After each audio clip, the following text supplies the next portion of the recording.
Hello friends, welcome to new video. इसके पहले वाला वीडियो में हम लोग ऑलरेडी डिस्कस कर चुके हैं कि एसआई यूनिट क्या है और एसआई यूनिट को कैसे याद किया जाए।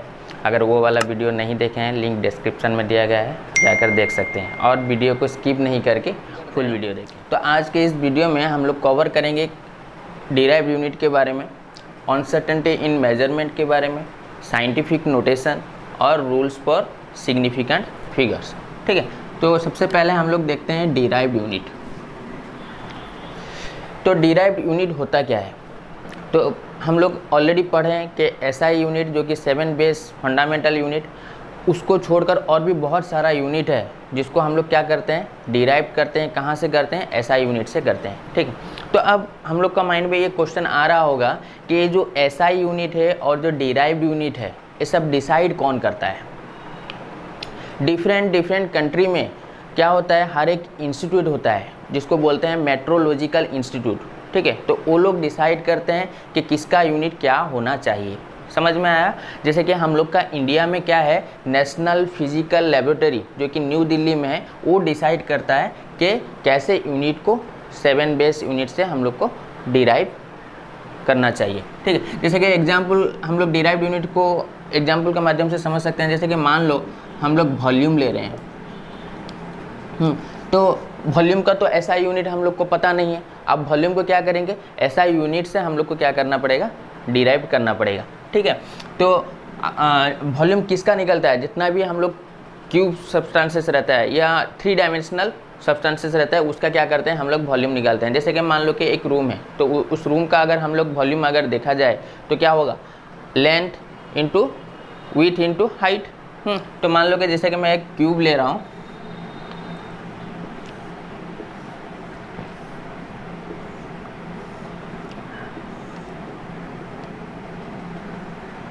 तो ये क्या है, क्यूब है। तो उसका हम लोग लेंथ ले लेते हैं L और विड्थ ले लेते हैं W और हाइट ले लेते हैं H। तो ये क्या है, क्यूब का लेंथ है, विड्थ है, हाइट है। अब अगर वॉल्यूम अगर कैलकुलेट करेंगे तो वॉल्यूम क्या हो जाएगा, volume equal to length into width into height है। तो आप लोगों को पता है जैसे कि लेंथ का एसआई यूनिट क्या है ना, मीटर है। विड्थ भी क्या है, एक लेंथ है, और हाइट भी क्या है, एक लेंथ है। तो उसको भी हम लोग क्या कर सकते हैं, मीटर में लिख सकते हैं। तो एसआई यूनिट क्या हो गया, मीटर क्यूब। तो वॉल्यूम का एसआई यूनिट क्या हुआ, मीटर क्यूब। समझ में आया कि हम लोग क्या किए, length into width into height लिए, जो कि लेंथ का यूनिट क्या है, मीटर है, जो कि एसआई यूनिट, और विड्थ भी क्या है, एक लेंथ है, जो कि उसका भी क्या होगा, मीटर होगा, और एच भी क्या होगा, मीटर होगा। तो टोटल हुआ कितना, मीटर क्यूब हुआ। ठीक है, अब अगर मान लो कि हम लोग क्या किए हैं, एक मेजरमेंट सिलेंडर लिए हैं। लैब में हम लोग क्या करते हैं, एक्सपेरिमेंट करते हैं। तो एक क्या किए, मेजरमेंट सिलेंडर लिए, उसमें मान लो 50 सेंटीमीटर क्यूब, 50 सेंटीमीटर क्यूब क्या है, अल्कोहल सॉल्यूशन है। समझ में आया? तो इसका अगर हम लोग वॉल्यूम देखेंगे कि मान लो कि यहाँ पे क्या है, 1 लीटर, तो ये क्या है, 50 सेंटीमीटर क्यूब है। अब इसको अगर हम लोग डिफरेंट इसमें कन्वर्सन करेंगे तो हम लोग को पता है क्या है, 1 लीटर इक्वल टू 1000 ml। और 1 लीटर को हम लोग लिख सकते हैं, 1 litre equal to 1 decimetre cube. Decimetre cube के साथ में इक्वल होता है किसके साथ में ना, 1000 सेंटीमीटर क्यूब। ठीक है, ये क्या है, एक कन्वर्सन है। कैसे हम लोग लीटर को मिलीलीटर में कन्वर्ट करते हैं, कैसे लीटर को डेसीमीटर क्यूब में कन्वर्टेड करते हैं और सेंटीमीटर में कन्वर्टेड करते हैं। तो वहीं से हम लोग को यहाँ पे पता है जैसे कि 1 लीटर 1000 ml है, तो हम लोग को यहाँ पे क्या लिख सकते हैं, 1000 ml इक्वल टू किसके साथ में इक्वल होगा, 1000 सेंटीमीटर क्यूब के साथ में इक्वल होगा। तो ये कितना हुआ, 1 ml equal to 1 centimetre cube. ये कन्वर्सन क्या आता है, कभी कभी एग्जाम में पूछता है कि 1 लीटर कितना ml या 1 लीटर कितना डेसीमीटर क्यूब। ठीक है, तो जनरली लेबोरेटरी में हम लोग क्या करते हैं 50 सेंटीमीटर क्यूब यूज करते हैं, लेकिन वहाँ पे जब यूनिट लिखते हैं तो क्या होता है 50 सीसी करके लिखते हैं, क्योंकि सीसी का फुल फॉर्म क्या है क्यूबिक सेंटीमीटर है। तो इसको क्या करते हैं क्यूबिक सेंटीमीटर, समझ में आया।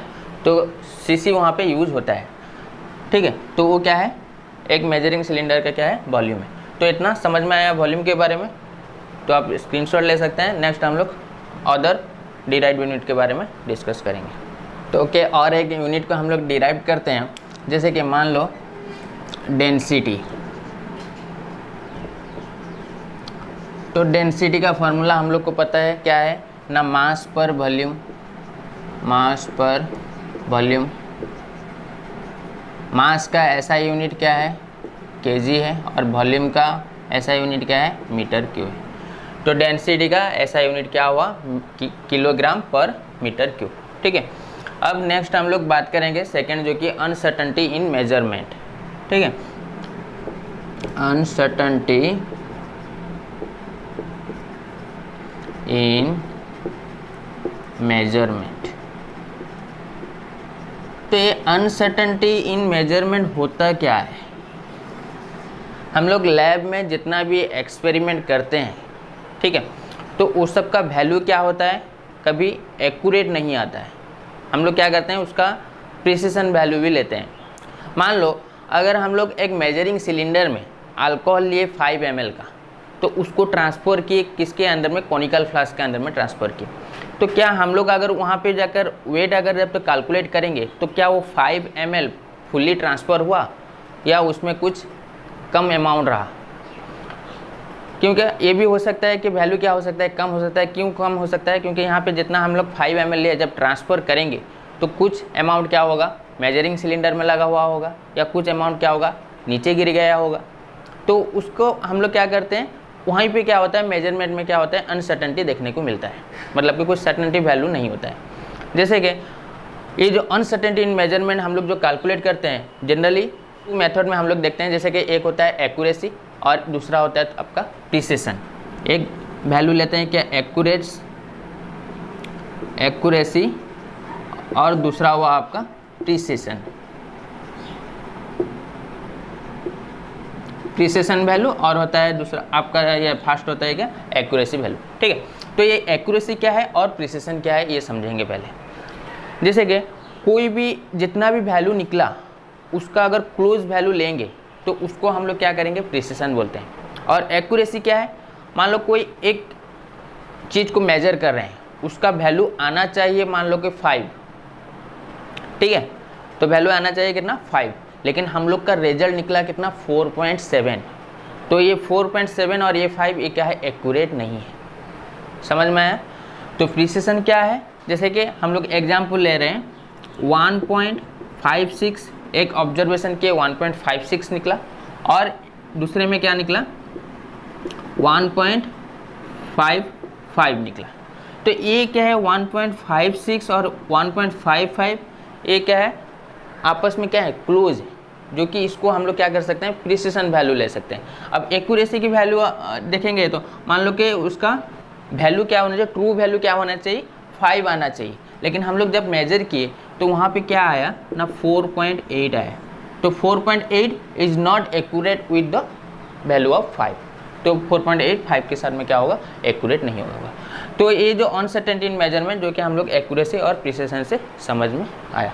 तो ये जो एक्यूरेसी है और प्रिसिशन है उसको अगर हम लोग टेबल के माध्यम से भी समझ सकते हैं। जैसे कि मान लो कोई हम लोग क्या किए केमिस्ट्री लैब गए, लैब में बहुत सारे स्टूडेंट को 4 स्टूडेंट हैं जो कि यहाँ पे ABCD नेम दिया हूँ, वो लोग क्या किए एक्सपेरिमेंट किए। तो एक्सपेरिमेंट करने का राउंड 1 में वो लोग को एक्चुअली उसका ट्रू वैल्यू आना चाहिए कितना 3 आना चाहिए, ठीक है।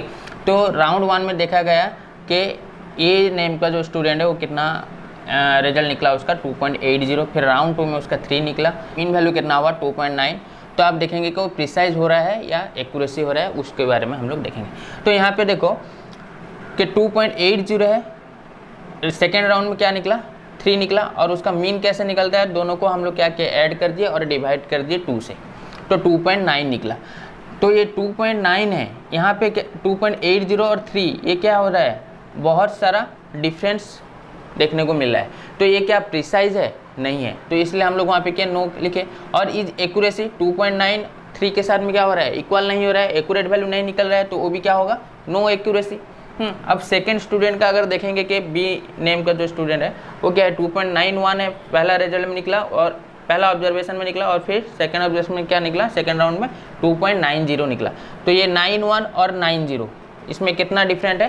0.1 डिफरेंट है, जो कि ये क्या है? क्लोज हो सकता है, क्लोज वैल्यू है, रिलेटेड है, तो वो क्या है? प्रिसाइज है। लेकिन एक्यूरेसी अगर देखा जाए तो 2.9053 के साथ में क्या हो रहा है? एक्यूरेट वैल्यू नहीं हो रहा है, तो वो क्या है? एक्यूरेसी नहीं है। अब थर्ड स्टूडेंट अगर देखते हैं, सी नेम का जो स्टूडेंट है वो क्या हुआ? पहला राउंड में 3.01 निकाला रिजल्ट और राउंड 2 में 2.99। तो ये 3.01 और 2.99 ये आपस में क्या है? क्लोज है। तो इसलिए वो क्या हुआ? प्रीसाइज में क्या लिखे हम लोग? यस लिखे। और एक्यूरेसी में अगर देखेंगे कि यहाँ पे मीन जो वैल्यू है 3 वो क्या है? 3 के साथ में क्या है? इक्वल है। तो वो क्या हुआ? एक्यूरेट वैल्यू आया है। तो इसलिए हम लोग एक्यूरेसी में हम लोग यहाँ पे क्या लिख सकते हैं? यस लिख सकते हैं। ठीक है। अब डी वाला जो देखेंगे तो राउंड 1 में 2.90, राउंड 2 में 3.10, तो ये दोनों में डिफरेंस क्या है? बहुत ज़्यादा हो रहा है, क्लोज नहीं हो रहे हैं। तो इसलिए क्या है? प्रिसाइज नहीं है। और जो मीन वैल्यू जो 3 निकला उसका रिजल्ट किसके साथ में? 3 के साथ में, आउटपुट के साथ में क्या है? इक्वल है, जिसकी वजह से क्या है? एक्यूरेट है। तो ये जितना भी मैं समझाया about the precise and accuracy. Next हम लोग देखते हैं साइंटिफिक नोटेशन। तो आप लोग स्क्रीनशॉट अगर लेना चाहते हैं तो स्क्रीनशॉट ले सकते हैं। Next come to scientific notation. ठीक है, अनसर्टेन इन मेजरमेंट खत्म हुआ और साइंटिफिक नोटेशन को आता है। तो साइंटिफिक नोटेशन होता क्या है? तो we know that chemistry is the science of atoms and molecules. जो भी एटम्स है और मॉलिक्यूल्स है उसको हम लोग जब मेजर करते हैं तो उसका वैल्यू क्या होता है? लार्ज नंबर होता है, और उसका वैल्यू क्या होता है? स्मॉल नंबर होता है। जो ये जो लार्ज नंबर होता है और जो स्मॉल नंबर होता है उसको जो मल्टीप्लिकेशन करना, डिवीजन करना, सब्ट्रैक्शन करना, ये सब क्या होता है? हम लोग को थोड़ा डिफिकल्ट हो जाता है और टाइम टेकिंग भी हो जाता है। उसको स्मॉल में रिप्रेजेंट करने को हम लोग क्या बोलते हैं? साइंटिफिक नोटेशन बोलते हैं। समझ में आया? तो ये scientific notation can be represented as capital N into 10⁻n।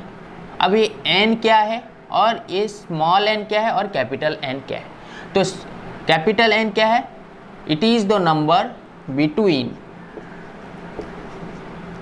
1 to 10, 1 से और 10 के अंदर में क्या होगा? ये नंबर होगा।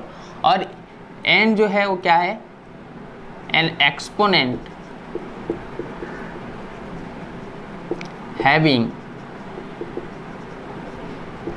पॉजिटिव और नेगेटिव वैल्यू, जो कि ये जो n क्या है? एक एक्सपोनेंट है जिसका वैल्यू क्या होगा? पॉजिटिव भी हो सकता है और नेगेटिव भी हो सकता है।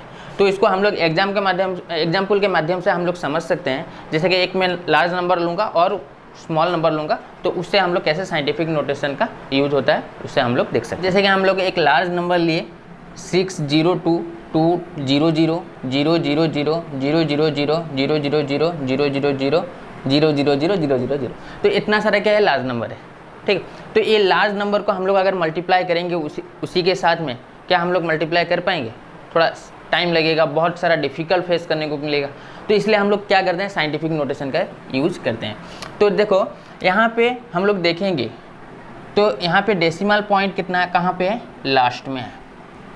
ठीक है, आप लोगों को पता होगा, मैथमेटिक्स में भी आप लोग किए होंगे, जब हम लोग ये डेसिमल पॉइंट को लेफ्ट की तरफ लेंगे तो क्या होगा? उसका पावर क्या होगा? पॉजिटिव होगा। और जब डेसिमल पॉइंट को राइट साइड की तरफ लेंगे तो उसका पावर क्या होगा? नेगेटिव होगा। ठीक है, तो जैसे कि हम लोग यहाँ पे क्या लिख सकते हैं कि ये जो डेसिमल पॉइंट है उसको अगर हम लोग लेफ्ट साइड में लिए तो नंबर क्या होगा? पॉजिटिव होगा। और ये डेसिमल पॉइंट को अगर हम लोग राइट साइड लिए तो नंबर क्या होगा? उसका पावर क्या होगा? नेगेटिव होगा। तो हम लोग को क्या करना है? ये डेसिमल पॉइंट को लेफ्ट की ओर लेना है। तो कितना नंबर के बाद लेंगे? 3, 6, 9, 12, 15, आपका हुआ 18, 19, 20, 21, 22, 23। तो 23 के बाद में हम लोग यहाँ पे क्या करेंगे? डेसिमल पॉइंट को यहाँ पे बैठाएंगे। तो वही लिख सकते हैं 6.02 इंटू 10⁻, कितना होगा? 23 होगा। तो ये क्या है? पॉजिटिव होगा, क्योंकि हम लोग डेसिमल पॉइंट को लेफ्ट की ओर ले रहे हैं। तो इसको हम लोग क्या किए, साइंटिफिक नोटेशन में हम लोग रिप्रेजेंट किए। तो वैसे ही हम लोग यहाँ पे अगर देखेंगे स्मॉल नंबर में, ये क्या है, डेसिमल पॉइंट को राइट साइड की तरफ लेंगे। तो जितना नंबर के बाद राइट साइड के नंबर तक लेंगे वहाँ पे क्या होगा, उसका एक्सपोनेंट क्या होगा, नेगेटिव होगा। ठीक है, तो कितना नंबर हुआ, 3, 6, 9, 12, 15, 18, 21, 24, 27, ये हुआ आपका 30 और ये हुआ 31। तो 31 के बाद में हम लोग यहाँ पे क्या करेंगे, डेसिमल पॉइंट लगाएंगे। तो कैसे लिख सकते हैं उसको, 9.1 इंटू 10⁻⁻31। तो -31 का यूज क्यों किए, क्योंकि डेसिमल पॉइंट को हम लोग राइट साइड की तरफ लेकर आए। तो ये था क्या है, कैसे लार्ज नंबर को हम लोग साइंटिफिक नोटेशन के द्वारा लिख सकते हैं। समझ में आया? अब अगर इसको स्क्रीनशॉट लेना चाहते हैं तो स्क्रीनशॉट ले सकते हैं। अब नेक्स्ट हम लोग आते हैं रूल्स फॉर सिग्निफिकेंट फिगर। अब रूल्स जानने से पहले हम लोग को ये जानना चाहिए कि सिग्निफिकेंट फिगर क्या होता है। ठीक है, तो सिग्निफिकेंट फिगर क्या है, सिग्निफिकेंट फिगर को हम लोग यहाँ पे लिख सकते हैं, significant figures are meaningful digits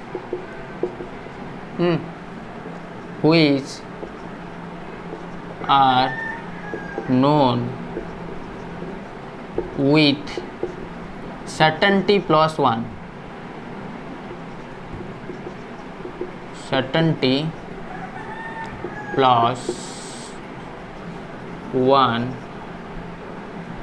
which is estimated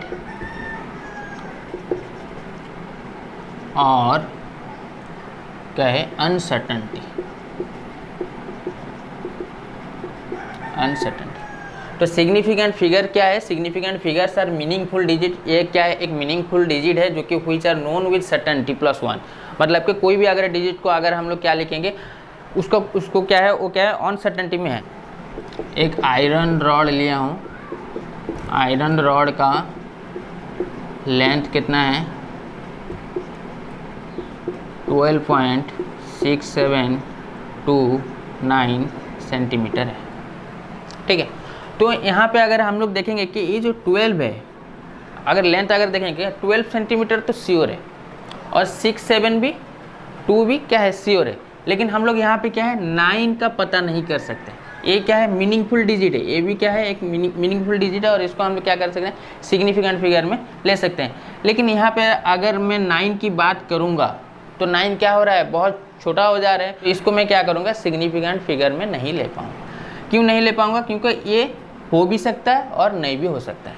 ठीक है, तो वही बोल रहा है कि significant figures are the meaningful digit. ये जितना भी है क्या है, मैं मीनिंगफुल लिखा हूँ, लेकिन लास्ट में ये क्या है, 9 हो भी सकता है, नहीं भी हो सकता है। ठीक है, तो इसलिए हम लोग इसको अगर लिखेंगे तो मान लो कि 12.67 तो ±1। तो ये क्या है, आइदर 13 हो सकता है या 11 हो सकता है। तो ये क्या है, एक अनसर्टेनिटी वैल्यू है। समझ में आया? तो अब हम लोग पढ़ेंगे कि कौन कौन सा रूल फॉलो करना चाहिए सिग्निफिकेंट फिगर के लिए। ठीक है, तो वो देखते हैं। तो पहला रूल हम लोग देखते हैं कि all non zero digits are significant. तो यहाँ पे अगर नंबर यहाँ पे देखेंगे कि 0.3268 है। ठीक है, समझ में आ रहा है कि 0.3268 है। तो यहाँ पर अगर हम लोग कैलकुलेट करेंगे कि सिग्निफिकेंट फिगर कौन कौन सा है। ठीक है, तो यहाँ पे रूल पहले क्या कर रहा है ना, ऑल नॉन जीरो डिजिट, जितना भी ये क्या है, नॉन जीरो डिजिट है, आर सिग्निफिकेंट। तो यहाँ पे सिग्निफिकेंट फिगर कितना होगा ना, 4 सिग्निफिकेंट फिगर होगा। समझ में आया? अब सेकेंड रूल अगर देखेंगे कि 0 preceding to first non zero digits are not significant. मतलब कि जो नॉन जीरो डिजिट है, यहाँ पे नॉन जीरो डिजिट क्या है, 2 है। अब 2 से पहले जितना भी जीरो आ रहा है उसको हम लोग सिग्निफिकेंट फिगर में नहीं लेंगे। ठीक है, तो यहाँ पे सिग्निफिकेंट फिगर कितना होगा, 1 सिग्निफिकेंट फिगर होगा। ठीक है, तो यहाँ पे अगर देखेंगे तो 4 क्या है, 6 क्या है, सिग्निफिकेंट फिगर है। उसके पहले क्या है, 0 आ रहा है, तो वो जीरो को हम लोग क्या करेंगे, सिग्निफिकेंट फिगर में नहीं ले पाएंगे, नहीं ले सकते, तो इसलिए यहाँ पे कितना होगा ना, 2 सिग्निफिकेंट फिगर होगा। तो सेकेंड रूल कंप्लीट हुआ, समझ में आ रहा है, ठीक है। अब हम लोग थर्ड रूल को देखेंगे कि zeros between 2 non zero digits are significant. जितना भी नॉन जीरो डिजिट है उसके अंदर में अगर जीरो आएगा तो उसको हम लोग क्या करेंगे, सिग्निफिकेंट फिगर में हम लोग ले सकते हैं। जैसे कि मान लो कि 2.0006 है, ठीक है, तो ये भी एक क्या है, नॉन मतलब कि नॉन डिजिट है, ये भी क्या है, एक नॉन जीरो डिजिट है, और 6 भी क्या है, नॉन जीरो डिजिट है। उसके अंदर में क्या है, ये 3 जीरो डिजिट आ रहा है, ठीक है, तो इसको हम लोग क्या कर सकते हैं, सिग्निफिकेंट में ले सकते हैं। तो यहाँ पे सिग्निफिकेंट फिगर कितना होगा, ये हुआ 3 4 5, तो 5 सिग्निफिकेंट फिगर होगा, ठीक है। अब नेक्स्ट देखते हैं फोर्थ नंबर रूल, जो कि ये बता रहा है कि zeros at the end or right of a number are significant provided they are on the right side of the decimal point. Decimal point के बाद में जितना भी तुम लोग का क्या आएगा, जीरो भी आएगा, एंड में अगर जीरो आएगा तो उसको हम लोग क्या कर सकते हैं, सिग्निफिकेंट में ले सकते हैं। जैसे कि 250.30, तो जीरो यहाँ पे क्या है, लास्ट में है या एंड में है या राइट साइड में है, पॉइंट के राइट साइड में है या एंड में, तो उसको हम लोग सिग्निफिकेंट फिगर में लेंगे, समझ में आ रहा है। तो ये कितना हुआ, 3, ये 4 5, तो 5 सिग्निफिकेंट फिगर प्रेजेंट है, ठीक है। अब यहाँ पे अगर देखेंगे 2.400 है, तो ये जीरो क्या हुआ है, डेसिमल पॉइंट के राइट साइड में यूज हुआ है और एंड पॉइंट में भी यूज हुआ है, मतलब कि एंड में भी है। तो ये कितना हुआ, 3 और ये 4, तो टोटल कितना हुआ, 4 सिग्निफिकेंट फिगर। अब यहाँ पे अगर देखेंगे तो 0.600, तो पॉइंट के बाद कितना है, 6 के बाद क्या है, 00 है, जो कि ये क्या है, एंड पॉइंट में। ये भी क्या करेंगे, इसको हम सिग्निफिकेंट फिगर में हम लोग ले सकते हैं। तो कितना आएगा, 3 सिग्निफिकेंट फिगर, समझ में आया। तो रूल नंबर 4 इज कंप्लीट। तब नेक्स्ट जो कि 5 नंबर रूल हम लोग को ये बता रहा है कि exact number have an infinite number of significant figure. कोई भी अगर एग्जैक्ट नंबर हम लोग लेंगे, उसके बाद में जो भी जीरो लग रहा है उसको हम लोग क्या करेंगे, इनफाइनाइट नंबर, उसको इनफाइनाइट सिग्निफिकेंट फिगर हम लोग बोल सकते हैं। जैसे कि मान लो कि यहाँ पे मैं लिया हूँ क्या, 260, या अगर हम लोग 0.00 अगर हटा देंगे तो 260। तो आपको अगर पूछा जाएगा कि ये जो 260 हम लोग यहाँ पे लिखें, क्या वो इसमें कितना सिग्निफिकेंट फिगर है, तो आप लोग क्या बोलोगे, नॉर्मली आप लोग बोलेंगे 3 सिग्निफिकेंट फिगर। 260 वो क्या सिग्निफिकेंट फिगर को हम लोग बोल सकते हैं, लेकिन ये गलत है। क्यों गलत है, क्योंकि अगर ये जो 260 लिख रहे हैं तो 260 के बाद क्या है, डेसिमल पॉइंट है। अब डेसिमल पॉइंट के बाद क्या है, 000 है। तो पॉइंट के बाद हम लोग यहाँ पे रूल में पढ़े थे कि पॉइंट के जो राइट साइड में क्या है, ये वाला रूल है, zero eight the end or right of the number significant. तो डेसिमल पॉइंट के बाद जो भी जीरो आएगा वो क्या है, सिग्निफिकेंट में लेंगे। तो यहाँ पर अगर देखेंगे तो यहाँ जीरो क्या है, अनलिमिटेड आएगा। तो ये क्या है, एक infinite number of significant figure है। तो यहाँ पे हम लोग ये नहीं बोलेंगे कि 260 है तो सिग्निफिकेंट फिगर 3 होगा, लेकिन ये गलत है। जो कि पॉइंट के बाद क्या आता है, 00 आ सकता है, जो कि उसको हम लोग क्या बोल सकते हैं, इनफाइनाइट सिग्निफिकेंट नंबर बोल सकते हैं। तो exact number have an infinite number of significant figure. कोई भी एग्जैक्ट नंबर का क्या होगा, इनफाइनाइट सिग्निफिकेंट फिगर होगा। अब हम लोग ये देखेंगे कि ये जो एडिशन और सब्सट्रैक्शन है और मल्टीप्लिकेशन या डिवीजन हो, वहाँ पे सिग्निफिकेंट का रूल कैसे अप्लाई किया जाता है। तो एडिशन और सब्सट्रैक्शन का केस में अगर हम लोग ये देखेंगे तो the result cannot have the digits to the right of the decimal point than either of the original number. जैसे कि हम लोग यहाँ पे ले रहे हैं कि 0.326, उसमें ऐड कर रहे हैं 1.3, तो कितना वैल्यू होगा, 1.626 होगा। तो हम लोग के ये बता रहा है कि डेसिमल पॉइंट के बाद जो भी नंबर ओरिजिनल नंबर आएगा उसको हम लोग क्या करेंगे, सिग्निफिकेंट फिगर में नहीं ले सकते। जैसे कि डेसिमल पॉइंट के बाद ये क्या है, ये ओरिजिनल नंबर है, तो इसका हम लोग आंसर क्या लिखेंगे, सिर्फ लिख सकते हैं 1.6। तो 1.6 क्या है, ये ओरिजिनल नंबर है। जो 26 है उसको हम लोग सिग्निफिकेंट फिगर में हम लोग नहीं लेंगे। ये हुआ एडिशन और एडिशन के केस में हुआ। अब सब्ट्रैक्शन केस में भी वही 4.225, अगर इसको हम लोग आंसर अगर लिखेंगे तो ये कितना होगा 4.2 आएगा। ये 25 को हम लोग सिग्निफिकेंट फिगर में नहीं लेंगे।